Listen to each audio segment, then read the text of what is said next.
who talked about how they fear the Common Core takes away the art of teaching. And actually, some of the folks who teach here at the Saratoga Academy in Half Moon might beg to differ. They've been teaching to the Common Core standards for the last 3 years now, and while they say they don't necessarily agree with how New York State implemented the standards, they say the benefits are adding up. Okay, when you have your grid of 3 boxes, I want you to... 2 plus 5 isn't just 7, it's I can tell you why it's 7.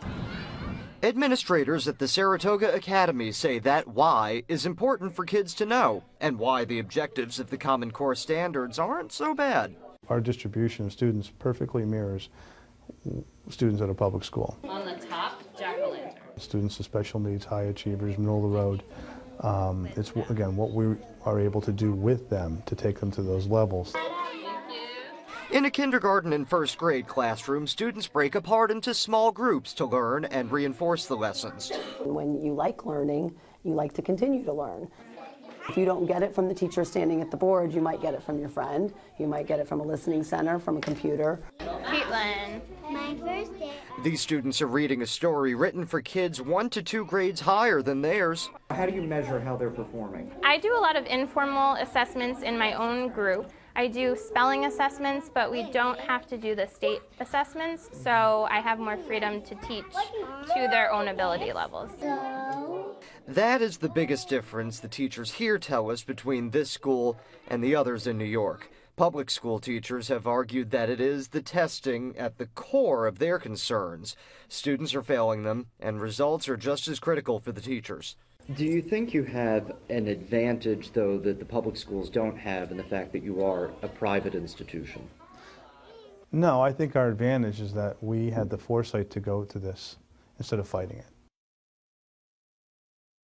Not every parent may be able to afford to send their children to a school like this. Tuition ranges between $4,000 and $6,000 for a year, and the Saratoga Academy, by the way, educates children at this point between pre-K and 8th grade. Send it back to the studio.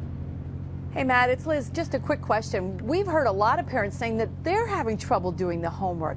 Has this school that you're at gotten any backlash from parents over the last few years?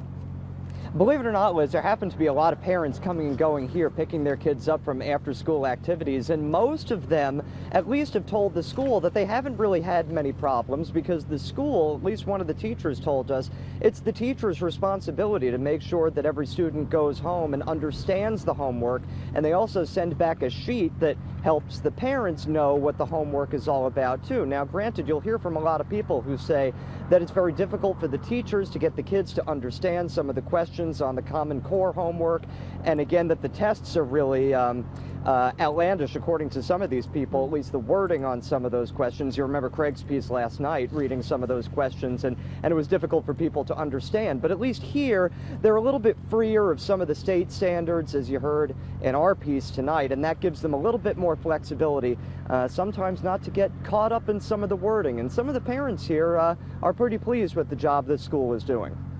All right, Matt Markham, thank you. And obviously